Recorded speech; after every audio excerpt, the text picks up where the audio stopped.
ಮಹಾನಗರ ಹುಬ್ಬಳ್ಳಿಯಲ್ಲಿ ಸುಳ್ಳು ದಾಖಲೆ ಸೃಷ್ಟಿಸಿ ತಂತ್ರವಿದು ಮಗನಾದ ಮೊಹಮ್ಮದ್ ಹುಸೇನ್ ರೆಹಮಾನ್ ಸಾಬ್ ಶೇಖ್ ದತ್ತು ಮಗನೆಂದು ವಾರಸ ಪಡೆದುಕೊಂಡು 3 ಎಕರೆ 30 ಗುಂಟೆ ಹೊಲ ನುಂಗಿದ ಚಾಣಕ್ಯ ಕಳ್ಳ.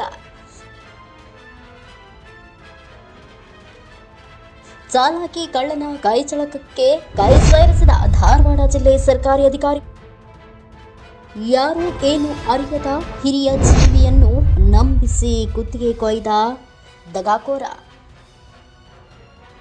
ಆಡು ಮೇಯಿಸಲು ಬಂದವನು ಹೊಲವನ್ನ ಮೇಯ್ದು ತುಡುಗನ ಕಥೆಯಿದು. ಹೆತ್ತವರ ಹಾಗೆ ಪೋಷಿಸಿದವರನ್ನ ಕತ್ತು ಹಿಸುಕುತ್ತಿರುವ ಕಟುಕ. ತನ್ನ ಧರ್ಮದವರನ್ನೇ ಮೋಸಗೀಡು ಮಾಡಿದ ನಕಲಿ ಪೇಪರ್ ಕುಮಾರ. ಆಸ್ತಿ ಕೊಳ್ಳೆ ಹೊಡೆಯಲು ವೋಟರ್ ಐಡಿ ಚೇಂಜ್, ಸತ್ತವರ ಹೆಸರಲ್ಲಿ ರೇಷನ್ ಕಾರ್ಡ್ ಮಾಡಿಸಿ ತಂದೆ ಮಗ ಸಂಬಂಧ ಹುಟ್ಟಿಸಿದ ದಗಾಕೋರ. ಅನ್ನ ಹಾಕಿದವರ ಮನೆಗೆ ಕನ್ನ ಹಾಕಿದವನ ಸ್ಟೋರಿ. ಶೀಘ್ರದಲ್ಲಿ ಸಂಪೂರ್ಣ ಮಾಹಿತಿಯೊಂದಿಗೆ ನಿಮ್ಮ ಮುಂದೆ. ಹುಬ್ಬಳ್ಳಿ ಉಪನಗರ ಪೊಲೀಸ್ ತನಿಖೆಯಿಂದ ಹೊರಗೆ ಬಂದ ಕಟು ಸತ್ಯವಿದು. ಆಸ್ತಿ ಹೊಡೆಯಲು ಶೇಖ್ ಪೆಂಡಾರಿಯಾಗಿ ಬದಲಾದ ಕತೆ ಬಯಲಿಗೆ ನಿಮ್ಮ ಪಬ್ಲಿಕ್ ಸಿಟಿ ನ್ಯೂಸ್ನಲ್ಲಿ.